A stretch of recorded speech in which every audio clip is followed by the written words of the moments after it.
Un saludo a todos. Mi nombre es Andrea Arevalo, estudiante de Psicología de la Universidad Bicentenaria de Aragua.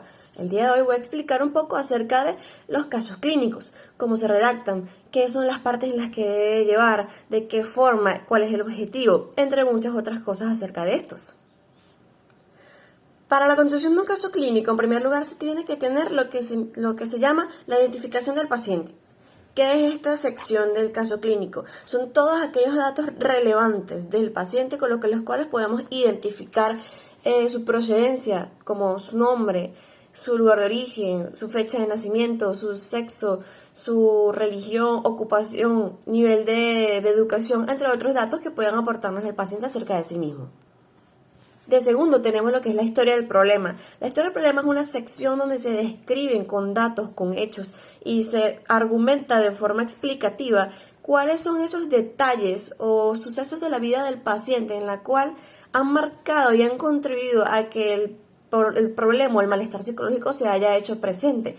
Por ejemplo, una persona que viene con un motivo de consulta de ansiedad, en el caso clínico se puede reflejar cuáles son estas cosas que pudieron haberlo iniciado o pudieron haber despertado dichos rasgos ansiosos dependiendo de qué tipo de circunstancia el paciente se está refiriendo.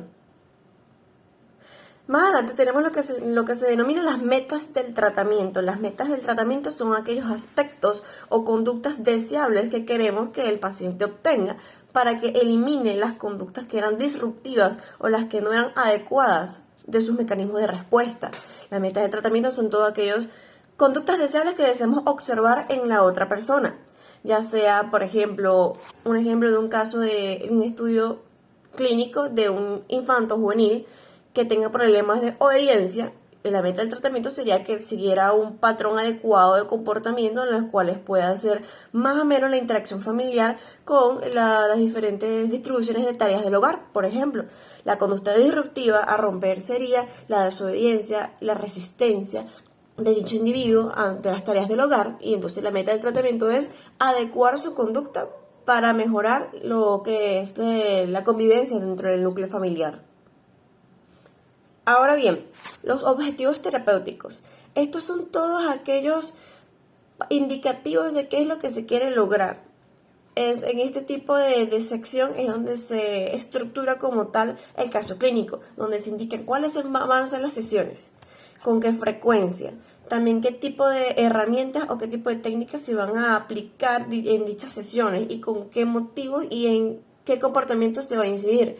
En la construcción de un caso clínico, cuando se realiza un plan de intervención, se establecen núcleos o módulos, donde se dice por ejemplo, para una persona con un problema de autoestima, se va a educar en valores, se va a psicoeducar, se va a realizar un reforzamiento del autoconcepto, entre otros módulos, y en cada módulo tiene una cantidad específica de sesiones y una cantidad específica de herramientas o de técnicas que se van a aplicar al individuo.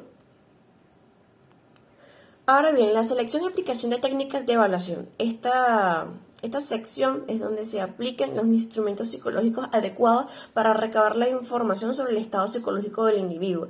Es aquí donde se realizan los perfiles de personalidad, donde se pueden aplicar instrumentos como el 16PF, entre otros tipos de instrumentos, donde también se pueden aplicar los psicométricos y los proyectivos, ya sean los famosos test como el de figura humana bajo la lluvia, figura del cuerpo humano, entre otro tipo de test muy famosos en los cuales este tipo de instrumento o herramienta nos va a permitir obtener esa información acerca del individuo, la mayor cantidad de información que nos pueda permitir hacer un perfil que nos indique cómo está la persona en su psique o cómo está a lo interno. Posteriormente a la aplicación de las técnicas de evaluación se debe de realizar un análisis al respecto, donde junto con su manual del instrumento se realizan los pasos para poder obtener la información que ha recabado el instrumento.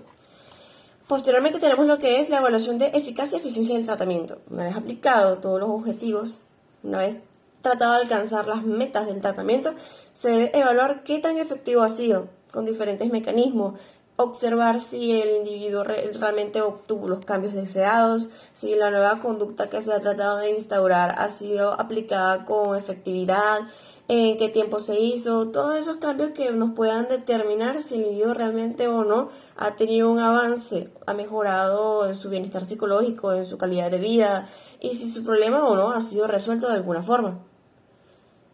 Por último tenemos el seguimiento. El seguimiento es una observación, unos pasos para indicar si el individuo de verdad o el sujeto va a poder continuar obteniendo un estilo de vida adecuado gracias al tratamiento. El seguimiento debe observar, de vez en cuando se le puede indicar al paciente que regrese a terapia para chequear o consultar cómo ha ido ese proceso psicológico, ese proceso psicoterapéutico, si ha evaluado o si ha recaído. Esto es muy importante, por ejemplo, para las personas que tienen problemas de trastorno o dependencia con sustancias. El seguimiento es muy muy importante para evitar recaídas, para evitar que la persona vuelva a iniciarse en un consumo. El seguimiento sería importante, de este modo chequear si se han cumplido los parámetros establecidos por el tratamiento.